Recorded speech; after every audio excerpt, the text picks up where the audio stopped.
ഈ 70-80 കിഡ്സിൽ, അതായത് 70കളുടെ അവസാന ഭാഗത്തും 80കളുടെ ആദ്യ ഭാഗത്തും ഒക്കെ ജനിച്ച കുട്ടികളുടെ കാര്യങ്ങളാണ് പറയുന്നത്. ഇന്നത്തെ തന്തവൈബ. അപ്പോൾ അവരെ കളിച്ചുകൊണ്ടിരുന്ന കളികളിൽ പ്രധാനപ്പെട്ട ഒരു കളിയായിരുന്നു കുട്ടിയും കോലും കളി. ഈ കുട്ടിയും കോലും കളിയിൽ വളരെ ചിലവില്ലാത്ത ഒരു കളിയായിരുന്നു. ചെറിയൊരു കുഴി, ചെറിയൊരു കമ്പ് കുട്ടി, വലിയൊരു കമ്പ് കോല്. അപ്പോൾ ഇത് തോണ്ടിയെറിയുന്ന പിടിച്ചാൽ നമ്മൾ ഔട്ട്. അതിനോടൊപ്പം തന്നെ അത് പിടിച്ചില്ലെങ്കിൽ നമുക്ക് ഇട്ട് തരുന്ന അടിച്ച് തെറിപ്പിച്ചതിന് ശേഷം എത്ര ദൂരം അടിച്ചോ അത് വലിയ കമ്പ് കൊണ്ട് അളന്ന് എടുക്കുന്ന ഒരു രീതിയുണ്ട്. അത് എണ്ണം കൊണ്ടുള്ള ഒരു രീതി ഉണ്ടായിരുന്നു, എണ്ണം അളന്നെടുക്കുന്ന ഒരു രീതി ഉണ്ടായിരുന്നു, 1, 2 എന്നും പറഞ്ഞുകൊണ്ട്. അതല്ലാതെ ഞാൻ വേറെ കുറെ പേരുകൾ പറയുന്നുണ്ടായിരുന്നു. അതിൻ്റെ പേരുകൾ സത്യം പറയണമെങ്കിൽ ഞാൻ മറന്നുപോയി.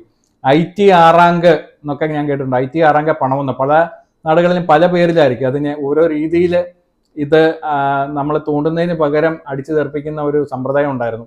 അപ്പോൾ ഇതൊക്കെ ഇപ്പോഴത്തെ കുട്ടികൾക്ക് കേട്ട് കഴിഞ്ഞാൽ റിലേറ്റ് ആകുമെന്ന് അറിയത്തില്ല. പക്ഷെ കളിച്ചിട്ടുള്ളവർക്കൊക്കെ ഇതെന്താ സംഭവം എന്നുള്ളത് മനസ്സിലാവുന്നുള്ള കാര്യത്തിൽ യാതൊരു സംശയമില്ല.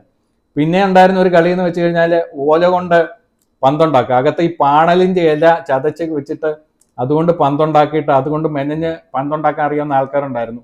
അതുകൊണ്ട് ഏറുപന്ത് കളി, പുറത്ത് വന്ന് കൊള്ളുമ്പോൾ ഒരു സൗണ്ട് ഉണ്ട്, ബും ബും എന്നുള്ളൊരു സൗണ്ട്, നല്ല വേദനയാണ്. അപ്പം ഈ പന്ത് കൊണ്ടാണ് ഏറുപന്ത് കളികൾ നടത്തിക്കൊണ്ടിരുന്നത്. അതോടൊപ്പം തന്നെ ചില്ലുകളി, ട്രങ്ക് കളി, അത് ഇന്നും ഉണ്ടെന്നാണ് എൻ്റെ ഒരു വിശ്വാസം. കുറച്ച് ചില്ലുകൾ അടിച്ച് അത് അടുക്കി വെച്ചിട്ട് അതെറിഞ്ഞ് തെറിപ്പിച്ചിട്ട് 2 ടീമുകളായിട്ടാണ്.